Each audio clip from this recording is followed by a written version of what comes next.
Hi hello welcome back to my channel Yashwidev vlogs. ఈరోజు గోరు చిక్కులు కర్రీ ఎలా చేస్తే బాగుంటుందో చూద్దాం. ఎందుకంటే చాలామందికి అయితే గోరు చిక్కులు అంటే ఆ కర్రీ ఇష్టం ఉండదు. కానీ నేను చెప్పినట్టుగా చేస్తే మాత్రం మీరు తప్పకుండా టేస్ట్ చేయాల్సిందే.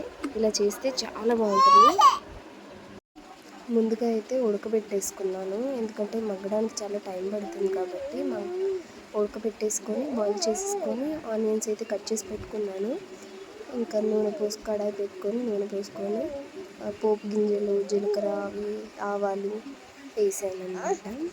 వేడెక్కిన తర్వాత అటు ఇటు తిప్పుకొని, మా స్టవ్ మంట అయితే చాలా తక్కువగా వస్తుంది, అందుకే అలా స్లోగా అయితే బాయిల్ అవుతూ మంటెక్కుతూ ఉన్నాయి. తర్వాత కరివేపాకు వేసుకొని పచ్చిమిర్చి వేసుకొని నేనైతే ఎండుమిర్చి మామూలుగా అయితే వేసాను.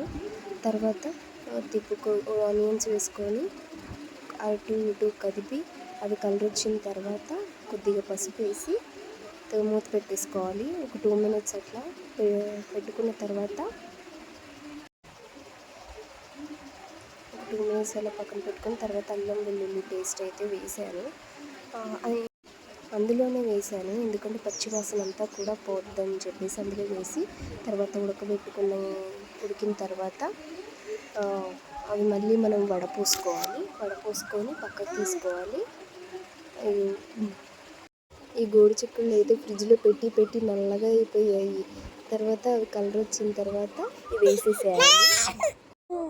అవి కూడా వేసుకొని మగ్గనిచ్చుకోవాలి బాగా.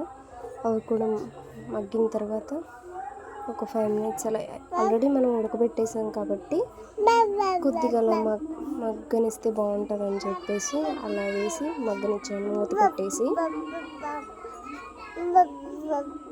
కాసేపు ఆగిన తర్వాత తీసి అవి మగ్గిన తర్వాత ఉప్పు, కారం, గరం మసాలా, చికెన్ మసాలా వేసి బాగా కలుపుకోవాలి. బాగా కలుపుకొని మళ్ళీ మూత పెట్టేసేయాలి.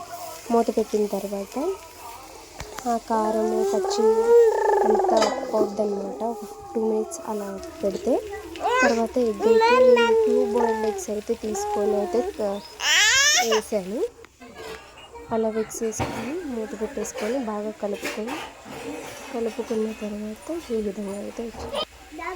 మా వీడియో కనుక మీకు నచ్చినట్టయితే like, share and subscribe. Don't forget to.